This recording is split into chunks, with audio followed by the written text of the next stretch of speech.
মাল কতটি পেয়েছে বলেন বলেন।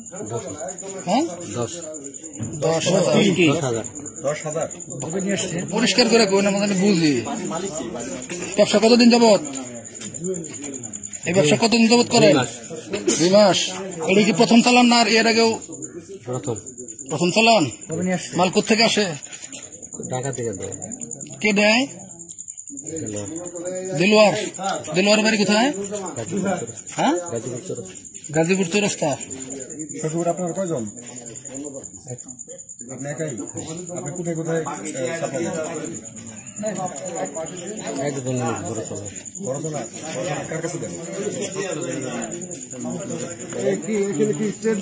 কথা বলেন বড়চনা কারা দেন মাল? সখীপুর পৌরসভার ভিতর কারাগার দেন কেন? আর কোন দিকে যায়?